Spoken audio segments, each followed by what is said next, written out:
دنیا بھر کی طرح برطانیہ کے شہر راچڈیل میں بھی پیس فار فلسطین کی جانب سے سخت سردی کے باوجود فلسطین غزہ میں اسرائیل کی وحشیانہ کاروائیوں کے خلاف بھرپور احتجاجی مظاہرہ کیا گیا، جس میں رنگ و نسل مذہب سے بالاتر ہو کر عوام نے اپنی فیملیوں کے ساتھ بھرپور شرکت کی۔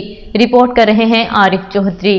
دنیا بھر کی طرح برطانیہ کے شہر راچڈیل میں بھی پیس فار فلسطین کی جانب سے سخت سردی کے باوجود فلسطین غزہ میں اسرائیل کی وحشیانہ کاروائیوں کے خلاف بھرپور احتجاجی مظاہرہ کیا گیا، جس میں رنگ و نسل اور مذہب سے بالاتر ہو کر عوام نے اپنی فیملیوں کے ساتھ بھرپور شرکت کی۔ احتجاجی مظاہرے کو کامیاب کرنے میں پیس فار فلسطین کے عہدیداران محمد شفیق، حسن، عاطف، سولی، کلثوم، خانم، حفصہ اور دوسروں نے اہم کردار ادا کیا۔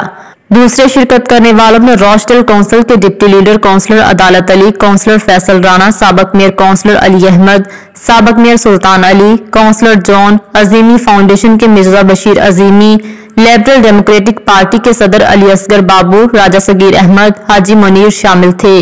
We are here for the support of all civilians, whether they are Israelis, whether they are Palestinians. We want immediate cessation of hostilities. Horrific atmospheres that we are all seeing. We all want peace, ceasefire, everything as soon as possible, and we pray to Allah Ta'ala the free Palestine.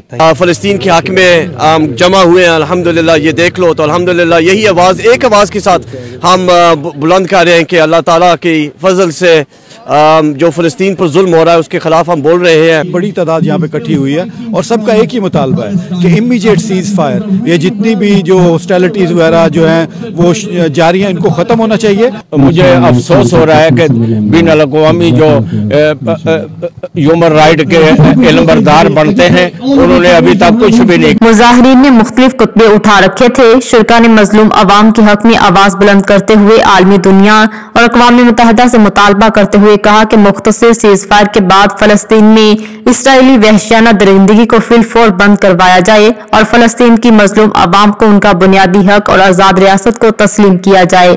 ان کا مزید کہنا تھا کہ ہم غزہ کی عوام کے ساتھ مکمل یکجہتی کا اظہار کرتے ہیں اور ہم عالمی انسانی حقوق کی تنظیموں کے ضمیر کو جھنجھوڑتے ہوئے مطالبہ کرتے ہیں کہ انہیں فی الفور حرکت میں آ کر انسانی بنیادی ضروریات کو پورا کرنے کے لیے فلسطین عوام کی مدد کرنی چاہیے۔ آخر میں ممتاز عالم دین مولانا حافظ امجد نے فلسطین میں شہید ہونے والوں کے لیے خصوصی دعا کروائی۔ And I hopeful that we all play our part and bring peace into Gaza because a lot of human beings are dying. It is no doubt a genocide, and I think what we have to do as a global community that we have to support the Palestinians. We all together, we one nation, we support for illegal injustice going on in Palestine. Here today to gather again to call for an immediate ceasefire. It's really, really sad that so many innocent lives are being lost, and alhamdulillah it's great to see so many people. With the Palestinian people to come out here to protest, to ask for a ceasefire.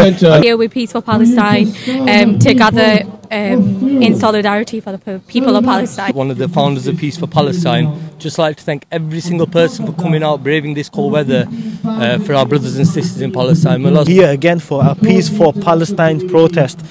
It's been arranged by Peace for Palestine. It's a team based in Rochdale who's doing some amazing work to put a protest like this, and we're planning to do this. شرکا تقریب نے اس بات کا اعادہ کیا کہ عالمی سطح پر امن اس وقت قائم ہو سکتا ہے جب تک رنگ و نسل، مذہب اور ذات پات سے بالاتر ہو کر اقوام متحدہ کی قراردادوں پر عمل درآمد ہوگا۔ مزید اپڈیٹس کے لیے دیکھتے رہیے انڈر گراؤنڈ نیوز۔